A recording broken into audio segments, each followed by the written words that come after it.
wabarakatuh. Hari ini tanggal 3 April 2019 bertepatan dengan 27 Rajab. Umat muslim memperingati hari Isra Mi'raj Nabi Muhammad SAW. Peristiwa maha dahsyat yang menjadi titik tolak perubahan sejarah Islam. Peristiwa ini terjadi pada abad ke-7 atau sekitar 1400 tahun silam. Peristiwa maha hebat dari tanah Arab yang jauh lebih mengagumkan dari satelit ataupun Sputnik dan benda-benda langit lainnya. Sebuah peristiwa perjalanan yang dialami Muhammad SAW tidak saja menembus ruang angkasa di sekitar bulan, bahkan sudah meluncur ke ufuk yang tertinggi melalui sistem planet. Menerobos ruang langit yang luas, berlanjut terus ke gugusan bintang Bima Sakti, meningkat kemudian mengarungi semesta alam hingga sampai di ruang yang dibatasi oleh ruang yang tak terbatas. Kemudian sampailah Rasulullah Muhammad SAW di sebuah tempat yang disebut Al-Quran dengan Sidratul Muntaha, sebuah ruang yang mutlak yang dinamakan Maha Ruang. Ruang inilah yang dilukiskan Al-Quran. Dan dia Muhammad di ufuk yang tertinggi. Al-Quran Surah An-Najm ayat 7.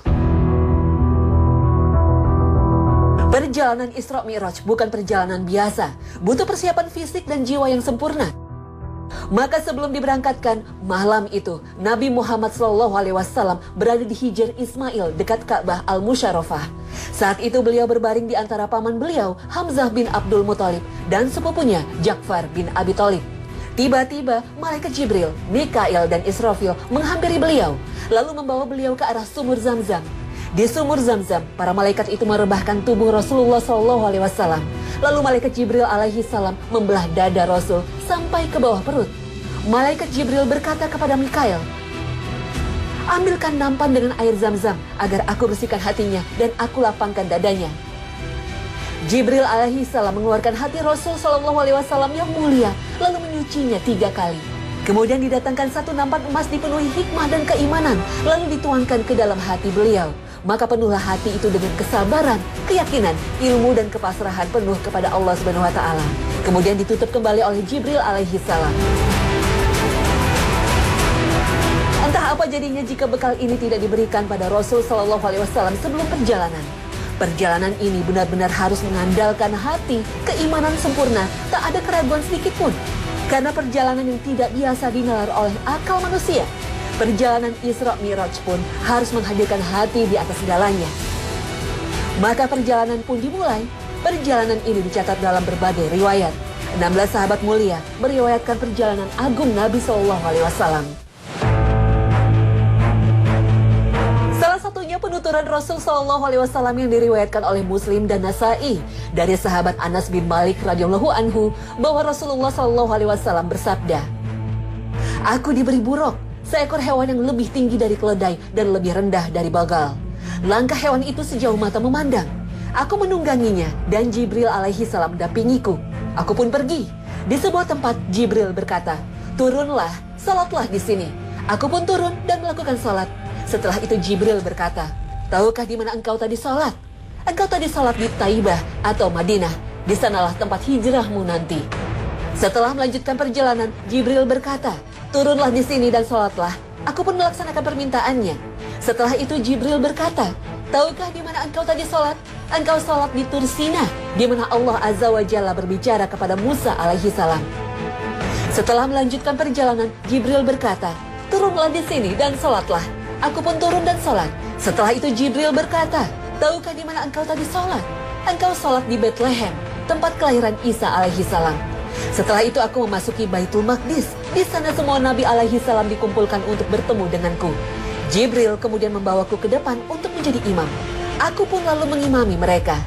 Jibril alaihi salam lalu datang menghampiriku dengan membawa cawan berisi arak dan cawan berisi air susu. Aku memilih bejana yang berisi air susu. Jibril kemudian berkata, 'Engkau telah memilih yang sesuai fitrah.' Kemudian Jibril naik bersamaku ke langit pertama dan Jibril meminta dibukakan pintu langit. Maka dikatakan kepadanya, 'Siapa engkau?' Dia menjawab, 'Aku Jibril.' Dikatakan lagi, 'Siapa yang bersamamu?' Dia menjawab, 'Muhammad.' Penjaga langit bertanya lagi, 'Apakah dia telah diutus?' Jibril alaihi salam menjawab, 'Dia telah diutus.' Maka dibukakan bagi kami pintu langit dan saya bertemu dengan Adam alaihi salam. Beliau menyambutku dan mendoakan kebaikan untukku. Lalu kami naik ke langit kedua. Lalu Jibril alaihi salam meminta dibukakan pintu. Maka dikatakan kepadanya, siapa engkau? Dia menjawab, Jibril. Dikatakan lagi, siapa yang bersamamu? Dia menjawab, Muhammad. Dikatakan, apakah dia telah diutus? Jibril menjawab, dia telah diutus. Maka dibukakan bagi kami pintu langit kedua, dan saya bertemu dengan Nabi Isa bin Maryam dan Yahya bin Zakaria salawatullahi alaihimah. Beliau berdua menyambutku dan mendoakan kebaikan untukku. Kemudian Jibril naik bersamaku ke langit ketiga dan Jibril meminta dibukakan pintu. Maka dikatakan kepadanya, siapa engkau? Dia menjawab, Jibril. Dikatakan lagi, siapa yang bersamamu? Dia menjawab, Muhammad. Dikatakan, apakah dia telah diutus? Dia menjawab, dia telah diutus. Maka dibukakan bagi kami pintu langit ketiga. Dan aku bertemu dengan Yusuf alaihi salam. Beliau telah diberi separuh dari ketampanan. Beliau menyambutku dan mendoakan kebaikan untukku. Kemudian Jibril naik bersamaku ke langit keempat. Dan Jibril meminta dibukakan pintu. Maka dikatakan kepadanya, siapa engkau? Dia menjawab, Jibril. Dikatakan lagi, siapa yang bersamamu? Dia menjawab, Muhammad. Penjaga langit itu kembali bertanya, apakah dia telah diutus? Jibril menjawab, dia telah diutus. Maka dibukakan bagi kami pintu langit keempat, dan aku bertemu dengan Idris alaihi salam. Beliau menyambutku dan mendoakan kebaikan untukku. Allah berfirman, dan kami telah mengangkatnya ke martabat yang tinggi. Al-Quran Surah Maryam ayat 57. Kemudian Jibril naik bersamaku ke langit kelima, dan Jibril meminta dibukakan pintu. Maka dikatakan kepadanya, siapa engkau? Dia menjawab, Jibril. Dikatakan lagi, siapa yang bersamamu? Dia menjawab, Muhammad. Dikatakan lagi, apakah dia telah diutus? Dia menjawab, dia telah diutus. Maka dibukakan bagi kami pintu langit kelima, dan aku bertemu dengan Harun alaihi salam. Beliau menyambutku dan mendoakan kebaikan untukku. Kemudian Jibril naik bersamaku ke langit ke-6 dan Jibril meminta dibukakan pintu. Maka dikatakan kepadanya, siapa engkau? Dia menjawab, Jibril. Dikatakan lagi, siapa yang bersamamu? Dia menjawab, Muhammad. Dikatakan, apakah dia telah diutus? Dia menjawab, dia telah diutus. Maka dibukakan bagi kami pintu langit dan aku bertemu dengan Musa alaihi salam. Beliau menyambutku dan mendoakan kebaikan untukku. Kemudian Jibril naik bersamaku ke langit ke-7 dan Jibril meminta dibukakan pintu. Maka dikatakan kepadanya, siapa engkau? Dia menjawab, Jibril. Dikatakan lagi, siapa yang bersamamu? Dia menjawab, Muhammad. Dikatakan, apakah dia telah diutus? Dia menjawab, dia telah diutus. Maka dibukakan bagi kami pintu langit ke-7 dan aku bertemu dengan Ibrahim alaihi salam. Beliau sedang menyandarkan punggungnya ke Baitul Ma'mur. Setiap hari masuk ke Baitul Ma'mur 70.000 malaikat yang tidak kembali lagi. Kemudian Ibrahim pergi bersamaku ke Sidratul Muntaha. Ternyata daun-daunnya seperti telinga-telinga gajah dan buahnya seperti tempayan besar. Tatkala dia diliputi oleh perintah Allah, dia pun berubah sehingga tidak ada seorang pun dari makhluk Allah yang sanggup menggambarkan keindahannya. Lalu Allah mewahyukan kepadaku apa yang dia wahyukan. Allah mewajibkan kepadaku 50 sholat sehari semalam. Kemudian aku turun menemui Musa alaihi salam. Lalu dia bertanya, apa yang diwajibkan Tuhanmu kepada umatmu?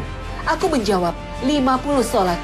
Dia berkata, kembalilah kepada Tuhanmu dan mintalah keringanan. Karena sesungguhnya umatmu tidak akan mampu mengerjakannya. Sesungguhnya aku telah menguji dan mencoba Bani Israel. Beliau bersabda, maka aku pun kembali kepada Tuhanku seraya berkata, wahai Tuhanku, ringankanlah untuk umatku. Maka dikurangi dariku 5 sholat. Kemudian aku kembali kepada Musa dan berkata, Allah mengurangi untukku 5 sholat. Dia berkata, sesungguhnya umatmu tidak akan mampu mengerjakannya. Maka kembalilah kepada Tuhanmu dan mintalah keringanan. Maka terus menerus aku pulang balik antara Tuhanku Tabaraka wa Ta'ala dan Musa alaihi salam. Sampai pada akhirnya Allah berfirman, wahai Muhammad, sesungguhnya ini adalah 5 sholat sehari semalam. Setiap sholat pahalanya 10, maka semuanya 50 sholat. Barang siapa yang meniatkan kejelekan, lalu dia tidak mengerjakannya, maka tidak ditulis dosa baginya sedikit pun. Jika dia mengerjakannya, maka ditulis baginya 1 kejelekan. Kemudian aku turun sampai aku bertemu dengan Musa alaihi salam sambil aku ceritakan hal ini kepadanya. Dia berkata, kembalilah kepada Tuhanmu dan mintalah keringanan. Maka aku pun berkata, Sungguh aku telah kembali kepada Tuhanku sampai aku pun malu kepadanya. Hadis riwayat Muslim dan Nasa'i.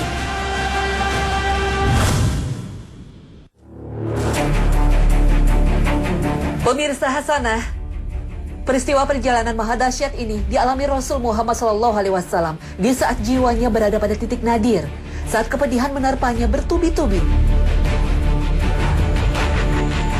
Paman tercinta Abu Thalib, sosok yang dihormati kaum Quraisy, pelindung dakwah Nabi SAW dari ancaman kaum Quraisy, meninggal dunia. Beberapa waktu kemudian, sang istri tercinta tempat ia berkeluh kesah atau Hira, wanita suci yang menyerahkan segala jiwa dan hartanya yang berlimpah untuk perjuangan dakwah Islam, Khadijah binti Khuwailid radhiyallahu anha, meninggal dunia. Dua sandaran utama Rasul SAW telah tiada. Rasul semakin dilecehkan kaumnya. Maka Rasul berangkat keluar Mekah, berharap ada orang-orang di luar sana yang sudi menerima dakwahnya dan mau melindungi dirinya dari musuh-musuhnya. Maka Nabi pun pergi menuju jauh dari harapan. Rasul disambut dengan lemparan batu penduduk Taif. Bahkan anak-anak pun turut melemparinya, hingga Rasul SAW terluka parah. Hanya ditemani oleh Zaid bin Harithah, Rasul kemudian berjalan tanpa arah sambil menggenggam kepedihan dan kesedihan. Sebuah riwayat sampai menyebutkan saat itu Rasul SAW berjalan seperti tak sadarkan diri. Sebagai manusia, kondisi Rasulullah SAW nyaris putus asa. Kondisi Nabi SAW benar-benar berada pada titik nadir, benar-benar membutuhkan motivasi yang jauh lebih besar dan lebih tinggi untuk melanjutkan misinya, mengemban risalah Allah Subhanahu wa Ta'ala. Saat itulah Allah Subhanahu wa Ta'ala menghiburnya dengan hiburan yang tak tanggung-tanggung. Allah Subhanahu wa Ta'ala memperjalankan Rasul SAW dari Mekah menuju Masjid Al-Aqsa, kiblat pertama kaum muslim di Palestina. Dipertemukan dengan para nabi dan menjadi imam sholat para nabi. Inilah perjalanan Isra. Maha suci Allah yang telah memperjalankan hambanya pada suatu malam dari Al-Masjidil Haram ke Al-Masjidil Aqsa yang telah kami berkahi sekelilingnya, agar kami perlihatkan kepadanya sebagian dari tanda-tanda kebesaran kami. Sesungguhnya dia adalah maha mendengar lagi maha melihat. Al-Quran Surah Al-Isra ayat 1. Perjalanan pun berlanjut menuju angkasa menembus langit, bertemu dengan para penduduk langit, menyaksikan ibadahnya para penduduk langit, dipertemukan dengan Rasul-Rasul Allah terdahulu, sehingga mendapatkan kekuatan, motivasi, support dari para Rasul, hingga perjalanannya berakhir di Sidratul Muntaha, di langit ketujuh. Melihat surga dan neraka, dan akhirnya bertemu dengan Allah Subhanahu wa Ta'ala, mendapat perintah salat 5 waktu. Inilah bekal utama yang diberikan Allah Subhanahu wa Ta'ala. Rasul Muhammad SAW tak perlu lagi berlindung di bawah perlindungan pamannya, Abu Thalib, atau kasih sayang sang istri, Khadijah radhiyallahu anha. Disinilah Allah Subhanahu wa Ta'ala menempa Rasulnya agar berdiri di atas kaki sendiri dan hanya menyandarkan segala perjuangan dan keluh kesahnya kepada Zat yang Maha Agung, hanya kepada Allah Subhanahu wa Ta'ala. Wallahu a'lam.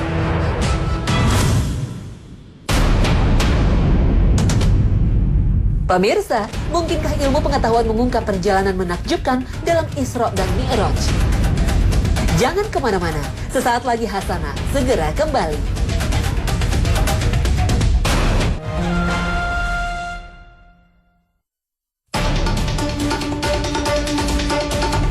Pemirsa Hasanah, perjalanan Mi'raj Nabi SAW benar-benar perjalanan lintas dimensi yang tak bisa dibuktikan secara nalar.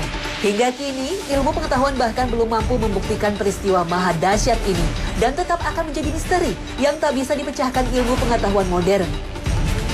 Ada beberapa hal menarik di sini. Pertama, jarak perjalanan dalam Isra dan Mi'raj yang melampaui hitungan-hitungan teori kecepatan. Kecepatan cahaya saja yang sampai kini masih dianggap sebagai materi paling cepat di alam semesta ini masih tidak bisa menjelaskan mengenai Isra dan Mi'raj. Jika Nabi Muhammad melakukan perjalanan Isra dan Mi'raj dengan kendaraan atau buruk menggunakan kecepatan cahaya sekalipun, tidak akan mampu melakukannya dalam satu malam karena jarak yang ditempuh kurang lebih miliaran tahun cahaya. Lalu apabila buruk itu melebihi kecepatan cahaya, tetap saja sulit diterima akal karena dengan kecepatan itu, tekanan yang akan dirasakan oleh manusia akan menghancurkan tubuhnya. Semakin cepat suatu materi, maka tekanannya pun akan semakin berat. Contohnya, bila kita mengendari mobil F1, pasti tubuh kita akan merasakan tekanan hebat, bahkan bisa menghancurkan saraf-saraf bila tidak kuat menerimanya. Itu baru kecepatan mobil yang belum bisa dibandingkan dengan kecepatan cahaya. Bila kecepatan semacam ini saja bisa berdampak buruk bagi tubuh, apalagi sesuatu yang bergerak melebihi kecepatan cahaya.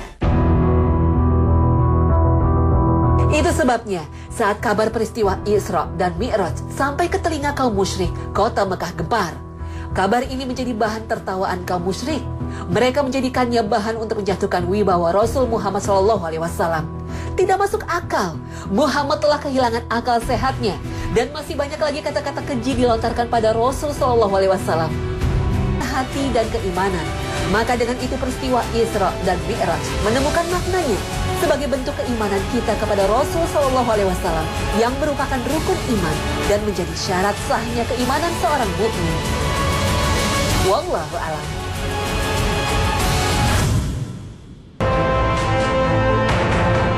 Sebagian ulama mengatakan kewajiban sholat pertama kali adalah 2 rakaat di waktu subuh dan 2 rakaat sore hari. Berdasarkan keterangan Qatadah, seorang tabi'in, muridnya Anas bin Malik.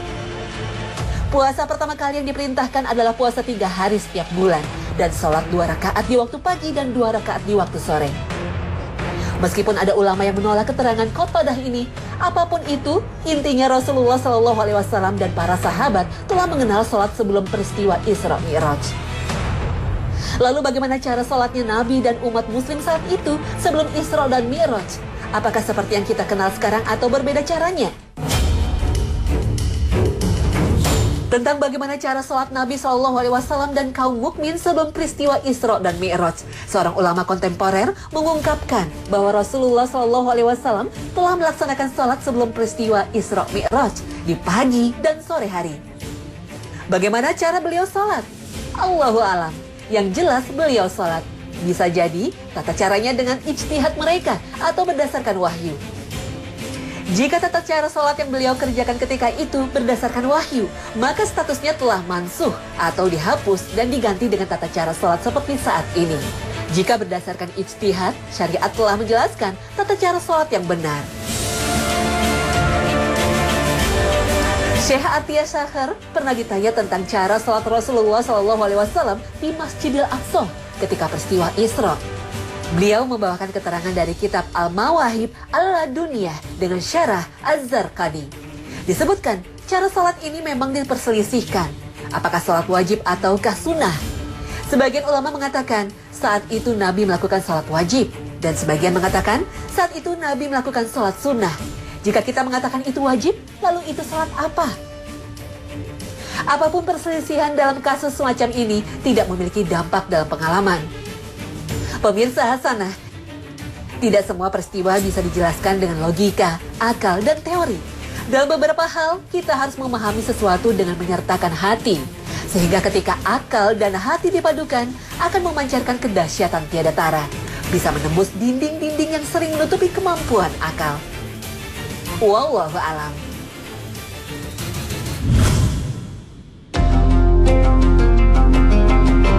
Pemirsa Hasanah, pada malam Isra Mi'raj, ada suatu kalimat yang diajarkan oleh Nabi Ibrahim alaihissalam pada Nabi kita Muhammad SAW yang hendaknya kita amalkan.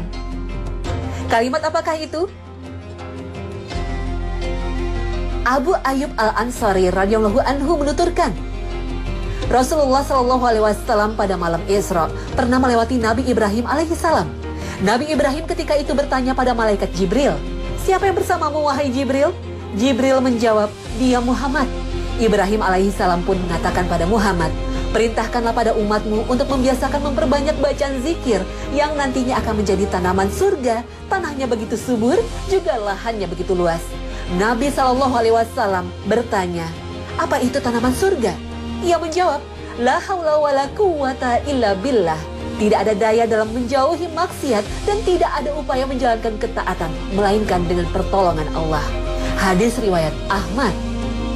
Ibnu Mas'ud radhiyallahu anhu menuturkan, tidak ada daya untuk menghindarkan diri dari maksiat selain dengan perlindungan dari Allah. Tidak ada kekuatan untuk melaksanakan ketaatan selain dengan pertolongan Allah. Wallahu alam.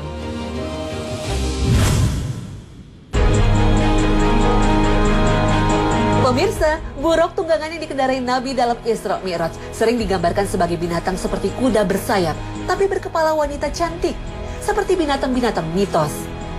Sebenarnya buruk ini binatang apa? Jangan kemana-mana, sesaat lagi Hasanah segera kembali.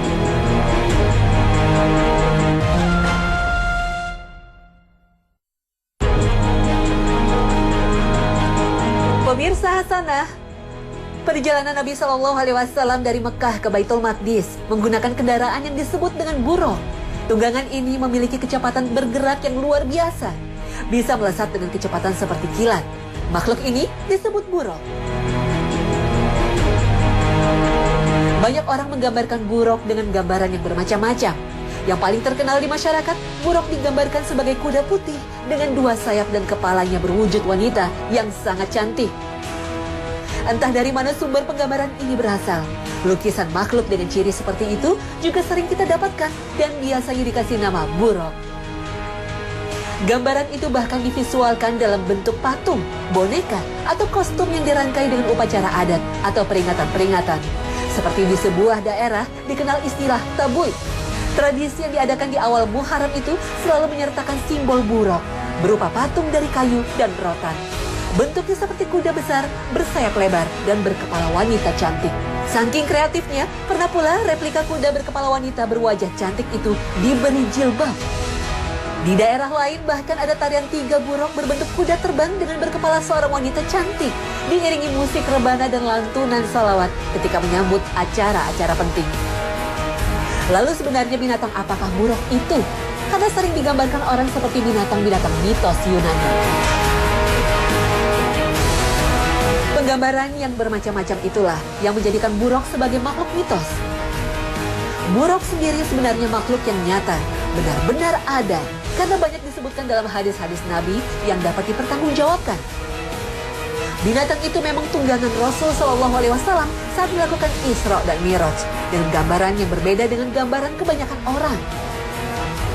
Di dalam hadis yang diriwayatkan oleh Bukhari dan Muslim disebutkan, kemudian aku diberikan seekor binatang yang lebih kecil daripada bagal, peranakan kuda dengan keledai, namun melebihi keledai putih.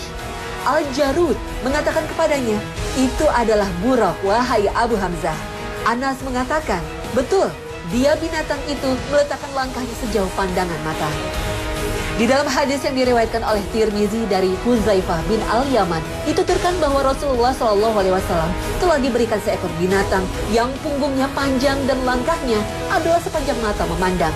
Mereka berdua, Rasulullah SAW dan Jibril alaihissalam, tidaklah terpisahkan di atas punggung buruk sehingga mereka menyaksikan surga dan neraka. Kemudian mereka berdua kembali pulang ke tempat semula ketika berangkat. Imam Nawawi menyebutkan bahwa menurut para ahli bahasa buruk adalah nama binatang yang ditunggangi Rasulullah SAW di malam Isra. Az-Zubaydi dalam kitabnya Al-Mukhtasar Al-Ain dan pemilik kitab At-Tahrir menyebutkan buruk adalah binatang yang ditunggangi oleh para nabi alaihissalam. Pernyataan ini masih harus dibuktikan dengan dalil yang sahih. Menurut Ibnu Duraid, buruk berasal dari kata al-barqi atau kilat, insya Allah Ta'ala, karena kecepatannya. Ada yang mengatakan dinamakan buruk karena terlalu bersih, mengkilat dan sangat cepat. Ada yang mengatakan karena warna putihnya. Al-Qadi mengatakan kemungkinan dinamakan buruk karena dia memiliki dua warna. Maka ucapan syatun barqo berarti kambing kilat apabila di sela-sela bulunya yang berwarna putih terdapat bercak-bercak hitam. Oleh karena itu, dia mengatakan di dalam hadis itu disifatkan bahwa buruk itu berwarna putih. Bisa jadi ia dari jenis kambing kilat dan dia terbatasi dengan warna putih. Dengan demikian, dari namanya saja, para ulama sendiri ternyata berbeda-beda dalam menggambarkan binatang tunggangan Nabi SAW ini. Lalu apa hakikat dari binatang buruk itu? Seperti apakah dia? Apakah dia memiliki sayap? Berapakah kecepatannya sekali dia melangkah? Bagaimana mungkin saat mengendarai buruk, Nabi Muhammad SAW bisa selamat melintasi atmosfer bumi? Wallahu alam, hanya Allah Subhanahu wa Ta'ala yang tahu. Karena itu semua adalah termasuk perkara-perkara gaib yang kita tidak bisa mengatakannya, melebihi dari keterangan teks-teks yang sahih. Kita pun tidak dituntut untuk mencari jawabannya. Kita hanya dituntut untuk mengimaninya saja. Apabila hal-hal itu ada manfaatnya bagi kehidupan manusia, pastilah Rasulullah SAW menjelaskannya kepada kita. Wallahu alam.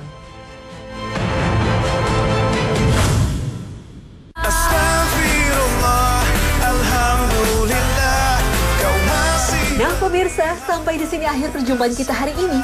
Semoga Allah Subhanahu wa Ta'ala senantiasa memberikan hidayah dan taufiknya kepada kita. Amin ya Rabbal Alamin. Terima kasih atas perhatian Anda. Wassalamualaikum warahmatullahi wabarakatuh. Alhamdulillah, kau masih beri hambamu kesempatan.